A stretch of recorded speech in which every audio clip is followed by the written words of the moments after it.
Goeiemôre, goeiemiddag, goeienaand en welkom by Straatwys.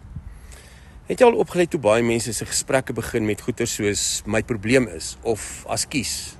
Askies ek pla, askies ek vra, askies ek so voel of amper askies dat ek bestaan.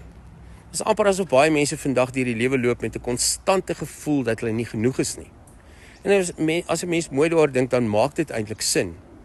Want ek en jy leef in 'n wêreld waar ons van kleins af gemeet word. Hoe gaan jy begin praat, hoe gaan jy begin loop, hoe jou punte is, jou sport, goeders wat jy bereik, jou voorkoms, jou status, jou likes en jou sukses.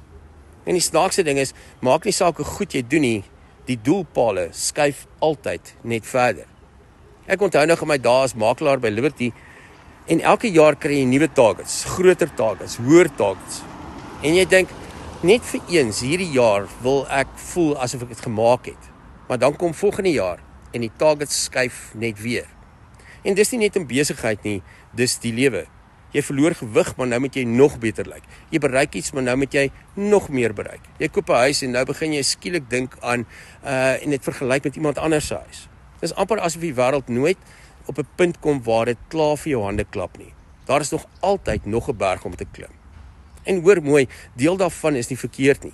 Daardie dryf in jou, daardie deel wat wil groei en wil leer en wil beter word, dis deel van menswees. Selfs die Bybel praat van groei en van vrug dra en van ontwikkel. Maar hier kom die gevaarlike deel, want wanneer is jy nou genoeg? Genoeg vir jouself, genoeg vir die mense om jou, genoeg om nie heeltyd iets te probeer bewys en verskonings te maak.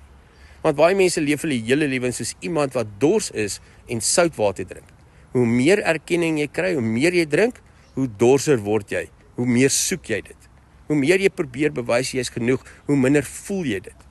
En intussen raak jou siel moeg, en dis hoekom soveel mense vandag uitbrand. Nie net omdat hulle te hard werk nie, maar oor die konstante gevoel van ek moet nog en nog en nog meer wees. En die vreemdste ding is, die Bybel is eintlik vol mense wat gevoel het hulle is nie genoeg nie. Moses het gesê hy kan nie praat nie, en Gideon het gesê hy het nie leierskap nie, en Jeremia het gesê hy is te jonk, en Petrus het geval, en Dawid was gebroken. Die vrou by die put was uitgeskuif deur die samelewing. Kromstokke, mense wat gedink het, ek kwalifiseer nie. Maar hier is die ding, God werk anders as mense. Mense kyk na prestasie, maar God kyk na jou hart. Mense meet waarde aan status, God meet waarde volgens liefde. En dis hoekom Jesus heeltyd by mense gaan sit het, wat ander mense afgeskryf het. Want God sien waarde waar ander mense, of waar mense net tekortkominge sien. En dalk moet iemand dit vandag hoor, jy hoef nie heeltyd te bewys dat jy waarde het nie. Jy het reeds waarde. Nie omdat jy perfek is nie, nie omdat jy alles reg kry nie, nie omdat jy almal beïndruk nie, maar omdat God jou reeds genoeg gemaak het. En miskien is dit die grootste rus en vrede wat 'n mens ooit kan ontdek. Daardie oomblik waarin jy ophou hardloop vir goedkeuring. Wanneer jy ophou leef asof jy permanent geëvalueer en getoets word.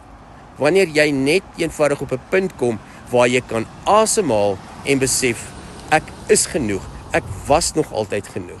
Ja, groei nog, droom nog, werk hard en bou nog, maar nie omdat jy waarde probeer verdien nie, maar vanuit die waarde wat reeds in jou is. En dalk moet ons dit ook meer vir mekaar sê, vir jou man of jou vrou of jou kinders of jou vriende of daardie mense wat in die stilte swaar kry. Gee hulle 'n drukkie en kyk hulle in die oë en sê net, jy is vir my genoeg. Want die wêreld is vol mense wat voel hulle kort nog iets om aanvaarbaar te wees.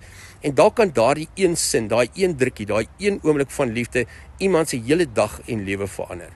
Want diep binne in elke mens, selfs in die sterkstes, selfs in die suksesvolste mense, is daar steeds 'n klein stemmetjie wat soms wonder, is ek genoeg? En dalk antwoord God daardie vraag vandag saggies vir jou en sê, ja, jy is. Tot ons weer saam stap, ek hoop jou dag is wonderlik en mooi loop.